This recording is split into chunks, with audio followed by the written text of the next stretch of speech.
சாய் பக்தர்களுக்கு என் அன்பு வணக்கங்கள். ஓம் சாய்ராம். என் அன்பு குழந்தை, இன்று நான் உன்னிடம் சொல்ல வந்த செய்தியை கேட்டு நீ நல்லதொரு முடிவை எடுக்க வேண்டும் என்று தான் உன்னிடம் தேடி வந்துள்ளேன்.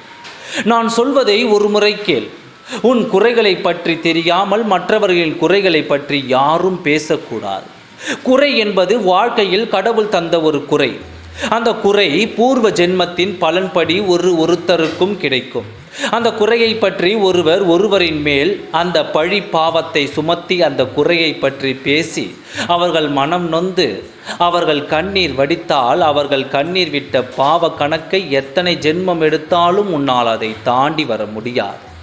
அது மிகப்பெரிய பாவமாகிவிடும். உன்னால் ஒருவர் கண்ணீர் வடிக்கிறார் என்றால் அது கொலை பாவத்திற்கு சமமாகும். இப்பொழுது புரிந்து கொள், ஒருவர் உன்னால் அழுகிறார் என்றால் அந்த பாவம் உன்னை தொடரும் என்பதை தெரிந்து கொள்.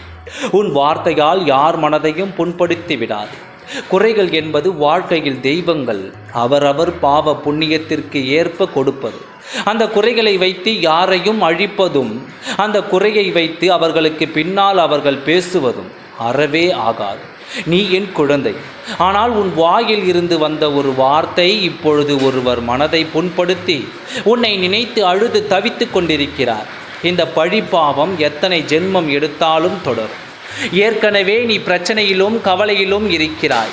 இன்னும் இந்த பழி பாவத்தையும் சுமந்தால் உன் வாழ்க்கை முழுவதும் நீ இப்படியே இருந்துவிட வேண்டியதுதான். எந்த சூழ்நிலையிலும் யோசித்து பேசு என்று பல முறை உன்னை கூறியிருக்கிறேன்.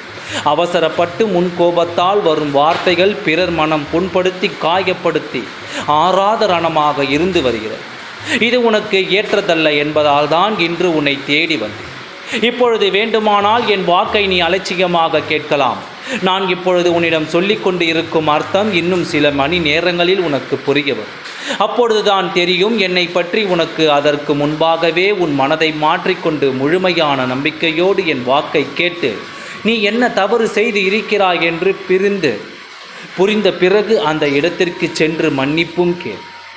மன்னிப்பு கேட்பதால் உன் வாழ்க்கையில் எந்த நிலையும் குறைந்து போகாது.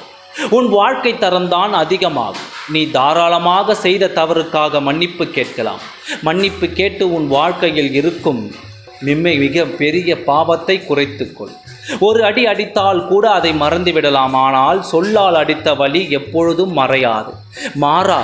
உடனடியாக என் வாக்கை கேட்டு நல்லதொரு முடிவை எடு. நீ நினைத்தது எல்லாம் நடக்கும். உடனடியாக நல்லதொரு முடிவை எடு. நல்லதே நடக்கும். ஓம் சாய்ராம். நன்றி, வணக்கம்.